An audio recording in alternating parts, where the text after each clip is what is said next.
L'année blanche voulue par le gouvernement serait également sèche pour les plus précaires. En 2026, pas un euro de plus pour les prestations sociales, comme par exemple l'aide au logement.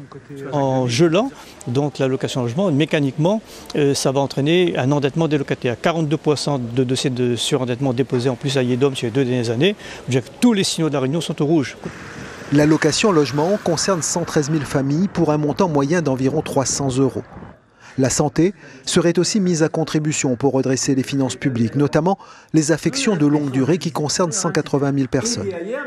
On va doubler la franchise pour les ALD, mais c'est moins se soigner. Quand on dit qu'on va remplacer un fonctionnaire sur 3, ce sont des gens malades qui viennent travailler, qui sont obligés de continuer de travailler, mais qui sont malades. Mais donc on va les punir de leur maladie et on va dire, non, voilà, peut-être que je ne vais pas me soigner comme il faut et je ne pourrai pas soigner aussi comme il faut. Donc c'est dramatique.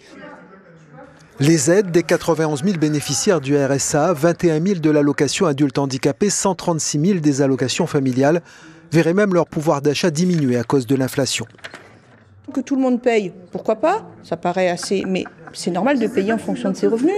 Vous avez des gros revenus, vous avez la flat tax qui n'a pas été enlevée, vous avez l'ISF, on peut rétablir des choses comme ça, on peut rendre la dette équilibrée, payer la dette de façon équilibrée. En l'occurrence, il a touché à rien de tout ça.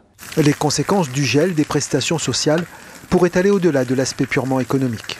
On a moins d'argent qui rentre, ça veut dire qu'il va y avoir plus de problèmes qui rentrent dans la famille. Ces problèmes-là, comment les répercuter entre celui qui dépense un petit peu en trop, il a des reproches. Les enfants qui ont besoin d'un truc, je veux dire pour faire une maintenance, par exemple, d'un téléphone portable ou d'un ordinateur pour travailler, il n'y a plus les moyens, donc on ne fait pas.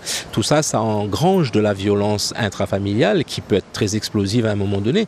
L'année blanche pourrait alors virer rapidement au noir.